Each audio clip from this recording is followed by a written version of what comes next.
Itu pengalaman menarik. Dan sepanjang perjalanan kita kan melewati lewat jalan tol kan. Ya, jalan tol itu saya kaget, ono sepeda motor cuy. Buanter.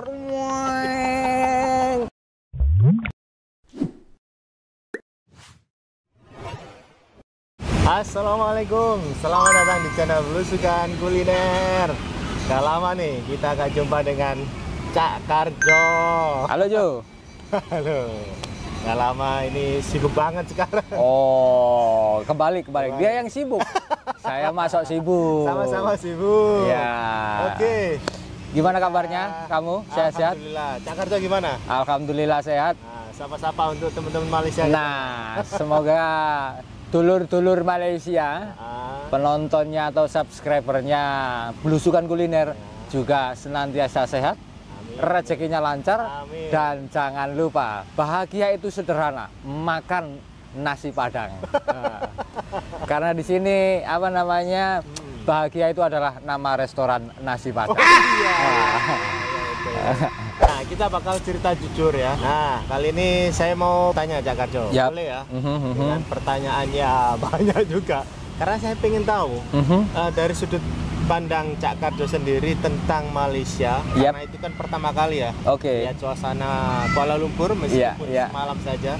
Dan selebihnya ke Kelantan. Iya, betul sekali. Banyak banget pengalaman di Kelantan. Iya, Jo, Oke. tapi sebelum saya cerita lebih jauh tentang bagaimana kita mengeksplor negara Malaysia lah ya. Ini kita pasti penontonnya Belusukan Kuliner ini pasti agak asing. Lagi di mana kita? Iya. Nah, Taman bermain. kita sekarang lagi ada di taman ya, karena Surabaya itu kan dikenal dengan kota 1001 taman. Wah, 1001 taman. Berapa jumlah taman yang ada di Surabaya? Apakah betul 1001? Wallahu alam juga. Tapi karena memang banyak. Makanya kita kenapa ngobrol-ngobrol santai di taman seperti ini. Selain itu view-nya juga enak kalau siang-siang gini ya, sejuk ya. Kita juga sedang momong ya. Momong itu anak-anak. Nah, ini di belakang. Anak tetangga. Iya. Nah, ini namanya kebun bibit ya. Kebun bibit. Taman Flora namanya. Taman Flora. Itu tak jauh dari tempat kita, guys ya. Betul. Sangat cocok buat Relax ya. Cuaca lagi panas di Surabaya. Betul. Cuaca ini lagi, matahari ini lagi sayang-sayangnya sama kita. Jadi lagi deket banget, lagi panas banget. Nah, ini cocok siang-siang gini kita santai, cari hawa yang ya sedikit angin semilir-semilir, sepoi-sepoi sambil menikmati kopi, es teh ya. Itu cocok sekali. Cocok sekali. Oke. Nah, pertanyaan pertama boleh ya? Boleh. Kayak kuis ya. Gitu ya. Kita ambil dulu. Ya. Pertanyaan pertama. Boleh. Ambil dulu ya pertanyaan. Iya. Cus. Nempel di sini. Tek. Silakan. Waktu pertama kali pesawat mendarat di KLIA dan lihat suasana Kuala Lumpur, apa yang langsung terlintas di pikiran Cak Karjo sendiri? Wah, ya memang karena pertama kali saya sama kamu ke Malaysia ini juga saya pertama kali ke luar negeri. Jadi memang perasaan pertama waktu baru mendarat ya amazing, wow, luar biasa memang ya. Lantas apa yang membuat saya terkesan yakni, di situ memang ada banyak persamaan budaya antara Indonesia dengan Malaysia, dan itulah kenapa itu membuat saya takjub. Itu yang membuat kedekatan emosional kita sesama serumpun ini jadi makin dekat. Kalau sebelumnya kita hanya disajikan narasi-narasi atau sejarah-sejarah bahwa kita memang serumpun, tapi dengan saya datang ke sana pertama kali menginjakkan kaki di sana, ini malah emosional kita malah jauh lebih dekat. Ini semacam silaturahmi dua saudara yang terpisah oleh laut dan Selat Malaka. Jadi pantun. Jadi pantun ya. Oke. Apa hal pertama yang bikin Cak Karjo wah banget lah waktu lihat Malaysia secara langsung? Secara langsung ya. Ada momen wah. Betul. Nah, waktu pertama kali saya mendarat di bandara, lalu kita menuju transportasi umum waktu itu ya, ke KLIA. KL Sentral. KL Sentral ya. KL Sentral. Di situ transportasi umumnya sudah sangat-sangat teknologinya juga sangat maju ya. Jadi selain itu yang terpenting adalah transportasi umum di sana itu saling terintegrasi satu sama lain. Antara daerah satu dengan daerah yang lain itu saling terintegrasi. Kita juga punya, Indonesia juga punya, tapi ya kita harus belajarlah, sama-sama belajar apa yang lebih baik ya kita tiru. Jadi yang belum kita lakukan adalah terintegrasinya antar satu daerah. Jadi ketika kita naik transportasi umum, katakan kereta api, dari turun ke stasiun kereta api kita mau ke daerah tertentu itu harus naik apa? Nah, itu yang terintegrasinya di situ. Jadi konsep transportasi yang sudah terintegrasi, apalagi murah meriah, nah, ini yang tentunya harus dibikin oleh kota-kota besar, khususnya Surabaya, karena itu bisa mengurangi volume kendaraan yang ada di jalan raya. Jadi mengurangi kemacetan juga. Nah, kalau masyarakat kita, kalau di sana di Malaysia sudah terbiasa dengan transportasi publik, otomatis transportasi umumnya itu bisa jalan dan transportasi pribadinya itu bisa berkurang di jalan, dan kemacetan itu juga akan berkurang. Itulah yang pertama kali kita mendarat di Kuala Lumpur ya. Jadi itu yang membuat oh iya bagus untuk sistem transportasi umumnya. Terus buat kami wisatawan-wisatawan yang datang ke negara atau kota tersebut dengan transportasi umum yang saling terintegrasi, murah, jadi makin banyak wisatawan yang akan berkunjung. Jadi semakin transportasinya itu jalan menuju daerah-daerah wisata, wisatawan bakal makin banyak. Dan kalau wisatawan banyak, otomatis kota atau negara itu devisanya juga meningkat. Betul. Wah, lama-lama saya jadi wali kota. Dukung Cak Karjo jadi wali kota Surabaya, guys ya. Enggak, tapi insya Allah Surabaya sudah melakukan. Ya, insya Allah. Surabaya, betul. Surabaya sudah melakukan dengan berbagai upaya transportasi publik yang terintegrasi. Ya mudah-mudahan ini harus didukung oleh gerakan semua masyarakat untuk mendukung apa yang dilakukan oleh pemerintah. Nah, kalau kita sendiri tidak sadar akan kebijakan yang baik itu untuk kebaikan masyarakat juga, untuk kebaikan publik juga. Nah, itu yang perlu kita lakukan kesadaran bersama. Jadi masyarakat juga harus sadar kalau transportasi umum ini yang bisa menjangkau, juga mendatangkan wisatawan. Nah, ini juga yang perlu kita dukung tentunya. Waktu itu kan kita kan mendarat di KL Sentral kan. Terus kita naik LRT sampai di Kampung Baru. Kita jumpa dengan Pak Izzat dan sempat jumpa dengan kawan-kawan Malaysia yang lain. Dan Cak Karjo sendiri langsung nampak terlihat KLCC di depan mata. Jadi ada nggak momen kecil yang berkesan, misalnya ada orang Malaysia bantuin tanpa diminta atau ngasih arahan dengan sopan? Dan juga apa perasaan Cak Karjo melihat menara Petronas yang ikonik itu di depan mata langsung? Boleh. Oke. Jadi waktu kita nyampe di Kampung Baru itu kan kita ketemu sama temen Jo ya, Bapak Izzat. Nah, ini kami ucapkan terima kasih banyak. Bapak Izzat ini yang membantu kami selama kita berkelana di Malaysia. Sampai ke Thailand. Nah, kita mengucapkan terima kasih banyak ya sama Pak Izzat. Kita ketemu Pak Izzat itu di Kampung Baru ya. Di Kampung Baru, sama ketemu siapa lagi? Sahabat-sahabat Malaysia yang lain juga. Yang bikin konten, itu Bang Azrin ya. Nah, itu luar biasa. Karena kita sama-sama orang Timur, memang orang Timur itu memiliki tradisi atau karakter atau budaya dengan orang itu ya ramah, sangat-sangat welcome. Ini apa yang beliau aku ketemu sama teman-temannya Jo. Ini beliaunya sangat ramah dan sangat welcome sekali, bahkan banyak membantu kami selama di Malaysia ya. Pak Izzat luar biasa, mulai dari Kampung Baru kita keliling-keliling sampai Kelantan itu banyak membantu. Di Kampung Baru kita waktu itu singgah di sebuah kayak sentra kuliner gitu ya. Di sentra kuliner kita santai dulu sejenak karena habis turun dari bandara, kita naik transportasi umum, kita singgah di situ melihat menara Petronas ya.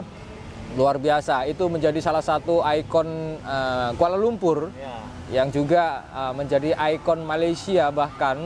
Ini dengan desainnya yang luar biasa, dengan tata lampunya yang sangat kelihatan, detail-detail bangunannya. Ini menunjukkan bahwa Ya, Kuala Lumpur memang kota-kota besar yang menjadi jujukan wisatawan. Setelah di Kampung Baru itu kita menuju kemana waktu itu? Saya agak sedikit lupa. Kedai Mama. Oh, Kedai Mama. Ini sedikit bingung karena banyak menu di sana. Ya, oh iya, Kedai Mama yang orang-orang Pakistan. India itu ya. India Muslim. Orang-orang Malaysia malam hari sampai dini hari itu nongkrongnya di Kedai Mama. Oh. Jadi 24 jam gitu loh istilahnya. 24 jam. Kalau kita kan ada warkop SDK lah. Oh gitu tapi ya. Di sana lebih banyak beragam macam menu makanannya. Oke. Nah, waktu kita road trip dari KL ke Kelantan, apa yang Cak Karjo rasakan selama perjalanan panjang itu? Karena panjang banget kan? Iya. Dari subuh, sebelum subuh. Iya. Jadi waktu itu kan kita di Kampung Baru, terus kita nginep di rumah Pak Aizat. Iya, itu kan sudah dini hari ya kita nginepnya. Tidur ya cuman 1 jam lah kalau subuh. Iya, subuh. Habis subuh itu kita berangkat. Ya, sebelum malam. Sebelum subuh ya. Oh iya kita kita sudah subuh. Oh iya. Sebelum subuh kita berangkat karena memang saya masih jet lag sampai beberapa hari. Jadi dalam perjalanan itu saya banyak istirahat di mobil ya. Dalam artian saya mencari ilham yang masuk,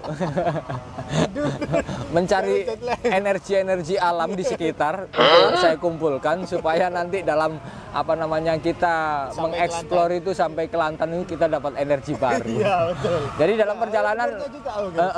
dalam perjalanan saya banyak mencari istirahat di mobil. Terus subuh itu kita sholat di sebuah masjid ya. Masjid, lupa saya itu. Iya, di sebuah masjid. Nah di situ juga pengalaman pertama sholat subuh di Malaysia. Masjid di daerah ya. Iya, jadi memang di Malaysia ini juga banyak istilahnya ya Ahlus Sunnah wal Jamaah. Ya. Wah, jadi ini banyak persamaan lah dengan kita. Jadi di situ ada kunutnya subuhnya. Waduh, sama ternyata ya. Saya heran, saya kira di tempat saya aja. Cuman di sana nggak ada sholat kayak gini. Oh ya. Kalau di sini tuh sebelum sholat. Sebelum azan itu ada sholat lah kita sebut ya. Iya, sholat, tarhim, baca Quran. Jadi sebelum adzan dikumandangkan selalu ada tarhim baca Quran. Kalau di sini yang diputar Gus Dur. Ya, Gus Dur. Pasti udah tahu lah orang Malaysia Gus Dur. Wah. Waktu pertama kali sampai di Kelantan, apa yang langsung terasa berbeda dari GL ke Kelantan? Meskipun ya Cak Karjo ini kan semalam saja di GL. Yap. Ada ngerasa perbedaan nggak? Ya jelas perbedaan itu terasa dan kelihatan banget ya. Kalau di KL itu kan kota banget ya, kota banget dengan tata kota yang sudah ditata sedemikian rupa seperti layaknya kota metropolitan atau kota besar, Jakarta, Surabaya, nah seperti itu. Langsung kita menuju ke Kelantan dengan suasana yang masih alami ya, masih rindang, masih hijau seperti suasana pedesaan kayak kita Surabaya ke Malang, jadi seperti suasana desa. Dan itu yang membuat saya malah makin jatuh cinta ke Kelantan karena memang saya terlahir di kota juga dan saya mengeksplor daerah-daerah yang khususnya di pedesaannya Malaysia, meskipun nggak desa-desa banget, di situ juga maju.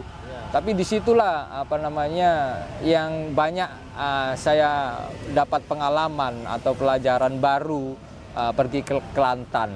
Wah, suasananya enak sekali kayak di sebuah perkampungan dengan masih banyak halaman yang luas, rumah yang masih sederhana, tradisional.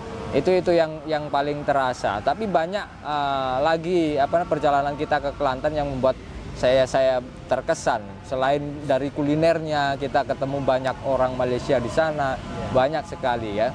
Jadi pelan-pelan kita akan mencoba. Saya mengingat memori-memori saya. Jadi masa-masa indah. Sekarang udah lama. Udah lama. Udah hampir beberapa bulan ya. Itu kan kita sampainya itu kan sampai di Gua Musang. Oh iya. Sarapan pagi. Sarapan apa waktu itu ya? Sarapan sederhana, terus kita dengan gulai. Oh iya. Dan waktu itu Cak Karjo itu cobain kopi di sana kan pakai celup, kopi celup. Iya. Kita kan nggak pernah ya. Iya. Kopi yang dicelup Uncang. Oh, betul. Nah, itu kan sebuah pengalaman menarik Cak Karjo waktu itu. Iya. Kopi ini yo. Iya. Ini celup-celupan. Iya, kalau di sini, kalau di Surabaya itu kan kopi itu kan tidak ada yang model diseduh ya. Diseduh itu nggak ada. Jadi di sini itu teh aja yang diseduh. Diseduh dengan uncang kayak gitu. Jadi kopi ya bubuknya kopi langsung disiram dengan air panas. Nah, itu menarik, ya? Nah, itu pengalaman menarik. Dan sepanjang perjalanan kita kan melewati lewat jalan tol kan. Ya, jalan tol itu saya kaget, ono sepeda motor cu, buanter, kalau di sini nggak boleh, luar biasa di sana ada sepeda motor. Kalau di sini jalan tol ada sepeda motor, wah, tambah penuh sesak kita. Iya. Mantap, makanya orang-orang Indonesia kalau ke tolnya Malaysia itu, seneng banget. Longgar banget ya. Emang sepi banget perjalanan kita. Entah itu kita di hari kerja atau juga karena waktunya juga pagi banget ya. Kita nyampe Gua Musang itu masih pagi, mungkin sekitar jam-jam 6 gitu ya kalau di sini ya. Jam 6. Ya, kita sarapan sederhana tapi itu menjadi nikmat. Nah, nikmatnya kenapa ya? Memang kalau kami di Surabaya pagi hari itu ya umumnya ya sarapan kayak gitu. Maksudnya kita beli semacam kayak nasi pecel atau nasi campur atau nasi apanya, sarapan sederhana. Tapi kebersamaan kita kumpul di pagi hari itu yang menjadi momen-momen yang membuat kita selalu teringat ya. Apalagi di depan Gua Musang itu ada kayak semacam joglo kecil, kita sarapan bersama di situ. Gulainya mantap sekali gulainya. Saya masih ingat kalau gulainya itu kuahnya itu mantap. Enak itu kuahnya. Maksudnya gulainya memang bumbunya itu medok sekali ya. Medok dan terasa banget. Itu ibarat maksudnya pekat ya? Pekat. Terasa banget jadi bumbu-bumbunya. Terus kita kan habis dari masjid, panas kan juga kan, gerah, belum mandi. Oh iya. Terus Aisyah nawarin ke sungai, kita berendam. Iya. Saya kaget juga baru turun menuju ke tempat wisatanya, ke spotnya, ke lokasinya itu ya sepi ya kondisinya ya. Sepi karena hari kerja ya. Kita memang alhamdulillah waktu ke sana itu tempat wisata tidak terlalu ramai. Jadi kita bisa leluasa untuk mengeksplor. Kita bisa bebas sedikit waktu. Jadi kita bisa menikmati wisata itu dengan leluasa. Nah, kaget juga kenapa nggak ada orang jaga, maksudnya jaga parkir, yang jaga kendaraan, terus tidak ada loket. Tidak ada loket. Nah, itu yang membuat kita, waduh, kalau di Surabaya ada tempat kayak gini udah penuh itu. Udah penuh dengan juru parkir. Enggak, tapi itu memang menjadi kesadaran bersama kita bahwasanya ke tempat wisata nggak harus keluar duit yang banyak. Jadi memberikan kebahagiaan atau kesenangan buat keluarga, khususnya anak. Sama anak itu cocok sekali ya. Dengan air yang luar biasa bening terus seger, kita jadi langsung ingin jebur saja. Serasa energiku kembali lagi. Recharge ya. Jadi seperti dalam perjalanan saya mencari energi dari alam lah, itulah kita dapat energi lagi. Setelah energi angin kita dapat energi air. Terus energi nasi. Kita makan. Wah, itu momen-momen yang berkesan ya, sederhana. Kalau buat saya itu sederhana, atau buat betul, buat orang lain itu sepele, tapi buat kita kesederhanaan itulah yang menjadikan itu selalu teringat. Kita jadi ingat waktu kita di Kelantan, ada memori-memori kayak gini yang membuat kita senantiasa kebersamaan ini selalu terjaga. Pertanyaan langsung ke segmen 4 ya? Iya. Sebagai seniman, apa ada hal visual atau suasana yang pengen Cak Karjo tuangkan dalam karya setelah pulang dari Kelantan? Inspirasi. Iya, kalau inspirasi sangat banyak ya. Cuman nantinya yang bisa kita jadikan istilah sebuah karya visual, dalam artian yang paling mudah aja yang bisa kita jangkau adalah kita bikin konten. Tapi konten itu yang bisa menginspirasi orang yang melihat. Salah satunya kita bikin konten apa? yang bisa menginspirasi orang yang melihat. Nah, jadi perjalanan kita, khususnya saya sendiri ke Malaysia, kamu ajak itu, ini merupakan perjalanan budaya. Kenapa saya sebut perjalanan budaya? Nah, saya memang pengen tahu, maksudnya ingin tahu lebih dalam lagi. Kita sudah ada sejarah bahwa kita serumpun dengan budaya yang hampir sama. Nah, kenapa saya mengatakan ini perjalanan budaya? Karena saya ingin cari persamaan budaya itu. Bukan saya mencari perbedaan, bukan. Supaya apa? Persamaan budaya apa yang membuat kita sama dengan Malaysia, antara Surabaya dan juga Kelantan, atau orang nyebutnya Klate ya. Klate. Sudah bisa cakap Malaysia, Wak. Ya. Jadi apa yang membuat kita sama, itu kenapa saya cari. Maksudnya ini menjadi perjalanan budaya saya sendiri pribadi, perjalanan budaya atau spiritual. Nah, ini yang menjadi titik tengahnya. Nah, ini yang memperkuat semakin emosional kita dengan Malaysia. Saya menemukan persamaan atau dari kuliner, atau dari bahasa, dari kata-kata. Oh, ini ternyata yang sama. Jadi ini yang semakin mendekatkan emosional dan semakin membenarkan narasi yang sudah sejarah yang sudah tertulis bahwasanya kita memang serumpun. Nah, inilah yang mendekatkan kita. Kalau selama ini kita jauh karena jarak, karena ruang, karena waktu, dengan adanya konten kita bikin untuk orang inspirasi. Oh iya, ternyata emosional kita kembali lagi. Jadi nilai-nilai yang sebelumnya berkurang ini jadi utuh kembali, bisa rekat kembali. Nah, itulah kenapa saya menyebutnya perjalanan budaya, perjalanan spiritual. Jadi kalau mau bikin konten, ya kenapa tidak kita bikin konten yang menginspirasi, membuat edukasi, atau minimal orang itu ingat kembali. Jadi oh iya, ternyata kita adik kakak, ini saudara serumpun. Kalau tanpa kita kuatkan dengan narasi-narasi yang hadir kembali, yang terus diperbarui, nilai-nilai itu nantinya akan terkikis atau akan berkurang. Jadi dengan saya melakukan perjalanan ke sana, ini nilai-nilainya ini tumbuh lagi, baru lagi. Supaya apa? Supaya persaudaraan atau silaturahmi kita tetap terjalin. Itu bukannya saya mencari persamaan itu, kenapa ya? Karena seperti itu. Nah, kalau ada perbedaan seperti apa, Ju? Kalau ada perbedaan, itulah yang menjadi dinamis. Maksudnya menjadi dinamis itu ya seperti simbol kita, negara kita, yakni berbeda-beda tetapi tetap satu jua. Nah, itulah yang menjadi keindahan. Kalau pelangi warnanya ada merah, kuning, hijau, biru, itulah yang menjadi keindahan. Perbedaan itu pasti ada dan itu sangat wajar sekali. Tapi bagaimana kita bisa menerima perbedaan itu dengan melihat itu menjadi sebuah keindahan seperti pelangi. Nah, itu luar biasa. Iya, banyak memori-memori yang waduh, ternyata kedekatan emosional kita semakin rekat, semakin terbentuk, dan silaturahim ini menjadi bisa semoga ya, mudah-mudahan bisa menginspirasi banyak orang. Untuk orang Indonesia datang ke Malaysia, orang Malaysia datang ke Indonesia. Nah, itu menjadi sebuah perjalanan budaya sekaligus perjalanan spiritual. Jadi silakan datang kalau mau main-main ke Surabaya. Ya, silakan. Seperti ini. Ini gini. Kita selipkan sedikit. Boleh. Cak Karjo dan saya ini punya kolaborasi sebuah paket trip sorted itu. Iya.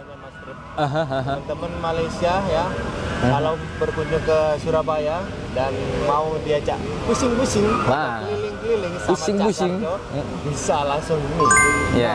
Kontak saja ke beliau ya. Jangan sungkan-sungkan, chat saja nggak apa-apa ya. Nggak apa-apa. Tanya berapa paket trip. Betul. Nanti kita akan bagi harga yang berbaloi lah kalau orang sebut. Sekarang pertanyaan ke bidang makanan nih selama di Kelantan ya, karena kita ini waktu di Malaysia itu kebanyakan di Kelantan. Kebanyakan waktunya di Kelantan dan mungkin ada Thailand dan Terengganu. Tapi cuma singgah-singgah saja. Jadi kurang full lah kalau. Makanan apa yang paling kena di hati Cak Karjo, di perut Cak Karjo sendiri selama di Kelantan? Ada nggak makanan yang awalnya Cak Karjo ragu coba tapi ternyata enak banget? Yang paling menonjol memang yang paling berbeda kuliner kita dengan Kelantan atau Malaysia khususnya memang rempahnya yang kuat ya. Itu yang menjadi istilahnya itu. Kita juga pakai rempah, tapi juga nggak terlalu strong, betul, nggak terlalu apa namanya dominan.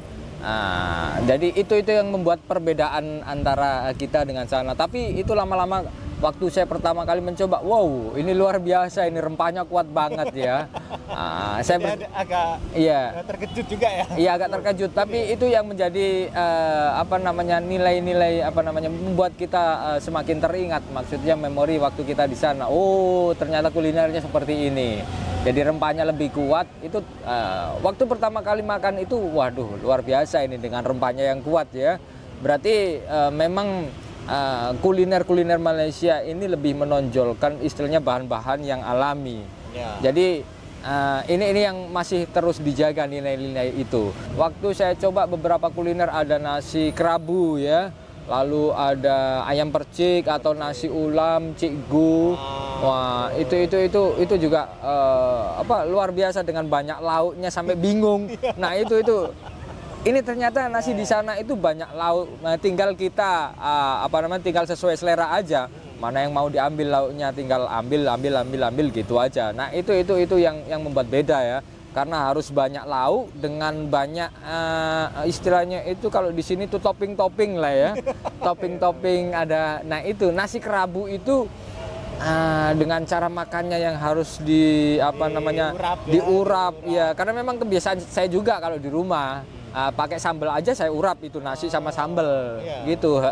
Cuman bedanya banyak topping-toppingnya yang topping-topping yang kalau kita terbiasa dengan sayuran itu boleh. Nah, sayurannya juga agak sedikit berbeda dengan sayuran yang ada di sana.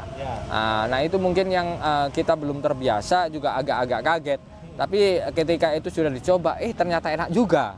Enak juga. Dan itu yang membuat, ini di sini berarti kayak gini kulinernya itu luar biasa.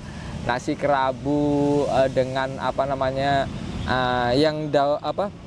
lombok ijo sing ono isine ku apa jenenge iku? Solo lada. Solo lada. Isinya ikan sama kelapa. Terus ada kolak sotong ya yang waktu kita berkunjung ke rumah Kak Wani. Itu kita juga cobain nasi kerabu tumis. Nasi kerabu tumis. Jadi jarang-jarang kita berwisata lalu datang ke rumah orang, kita disambut seperti kayak keluarga. Rasanya seperti kayak kita silaturahim lagi lebaran. Ya, padahal itu hari biasa. Hari biasa. Dan luar biasa. Kulinernya pun karena katanya kelihatannya ini kuliner lebaran ini banyak banget gitu loh. Dengan hidangan selamat datang dengan kolak sotong itu ya. Wah. Ketupat sotong. Itu kan kalau di sini ketupat ya pas lebaran gitu. Wah, jadi nasi kerabu. Terus kalau untuk yang mie itu yang kita coba di sebuah kedai Kak Zima, itu hampir sama lah ya, superut ya itu ya. Superut. Jadi yang paling nempel banget itu ya nasi kerabu. Karena itu harus diurap. Dan tempatnya juga nasi kerabu kan asli sana juga. Belum bisa lupa itu ya. Jadi terima kasih juga buat kawan-kawan, teman-temannya Jo yang sudah banyak bantu kita, banyak menerima kita waktu kita di Kelantan, di Trengganu, di Kampung Baru. Ini kita diajak untuk kulineran atau diajak ke tempat wisata. Kita diberitahu untuk destinasi wisata dengan segala historinya. Ini menjadi kenangan tersendiri buat kita, yang menjadi pengalaman menarik juga ya selama kita ada di sana. Waktu itu kan Pak Izzat yang antarkan kita sampai, jauh lah. Iya. Kita ini kalau nggak ada Pak Izzat mungkin kita nggak akan tahu tentang Kelantan. Betul. Kelantan. Iya, Serambi Mekahnya Malaysia ya. Kelantan ya. Terus setelah kita dari Kelantan itu kan ke Thailand ya, lewat jalur darat ya. Itu perjalanan darat. Itu first time buat saya, first time buat Cak Karjo. Iya. Bayangin kita ke negara, mau ke negara yang lain, kita jalan kaki. Ya, kita jalan kaki, betul. Kita parkir, kayak kita mau ke Yuk ke sana ya, kampung sebelah. Kayak ke kampung sebelah, ya. Padahal itu negara. Iya, cuman bedanya ya kita harus memang melengkapi dokumen-dokumen. Kita di sana itu juga legal ya, dengan dokumen yang lengkap, jadi enak. Kita tinggal jalan aja menyeberangi sebuah sungai. Sungai apa? Golo. Sungai Golo. Kita ke Thailand menuju ke kayak semacam pasar gitu ya. Pasar malam ya. Cak Karjo itu sedikit terkejut juga. Iya. Sini banyak anak yang kerudung ya, terus orang-orang sini naik motornya racing. Iya, betul. Nah, satu-satu yang menjadi ini juga menjadi daya ingat kita bahwasanya di Kelantan dan juga Thailand khususnya Patani ya itu. Daerah Patani Naratiwa, Thailand Selatan itu kan masih banyak yang Muslim. Ya, ini orang-orang Melayu. Nah, itu saya juga baru tahu. Oh, ternyata masih banyak yang Muslim dan orang Melayu juga, Melayu Patani katanya ya. Nah, ini juga menambah wawasan baru kita. Sendiri ya. Jadi di Thailand itu ternyata ada histori untuk teman-teman atau saudara-saudara kita yang Melayu ya. Jadi itu historinya juga kuat banget. Ternyata ya, melekat banget. Dan cantik-cantik juga. Itu dia, itu yang menjadi poin tambahan, poin plus.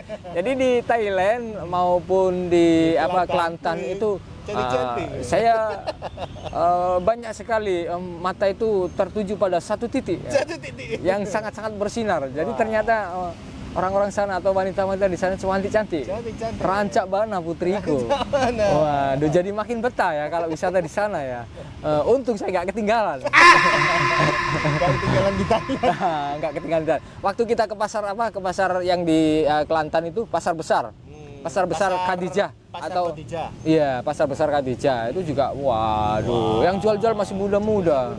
Cewek-cewek semua. Ranca ya, rancak bana. Oke guys, ini pertanyaan terakhir ya, karena saya takut nanti terlalu lama sampai 1-2 jam ya. Setelah pulang dari Malaysia, apa hal yang paling Cak Karjo rindukan dari sana? Dan kalau ketemu orang yang belum pernah ke Malaysia, apa yang pengen Cak Karjo ceritakan?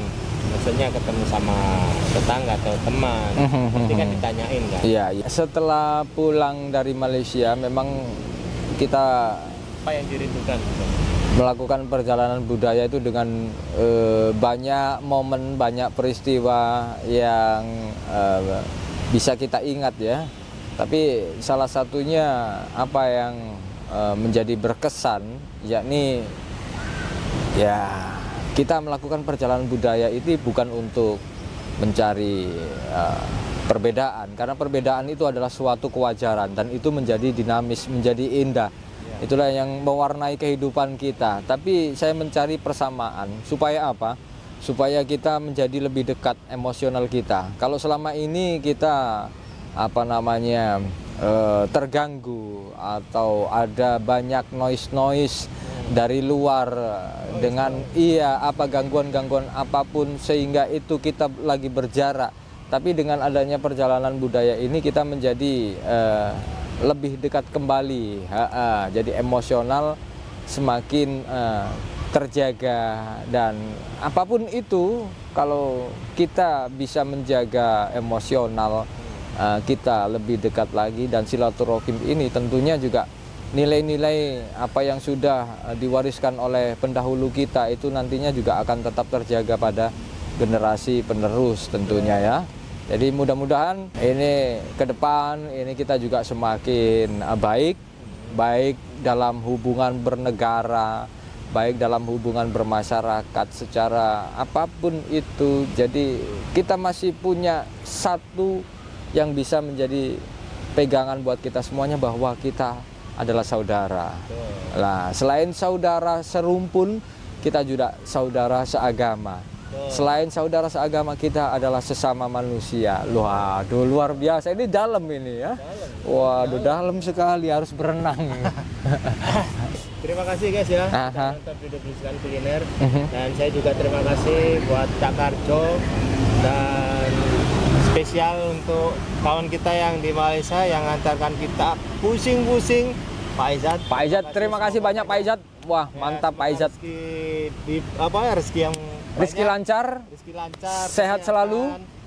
Ya, insya Allah kita akan jumpa lagi. Mungkin Pak Izzat nanti ke Surabaya. Kita ngopi-ngopi di sini. Ngopi-ngopi di sini.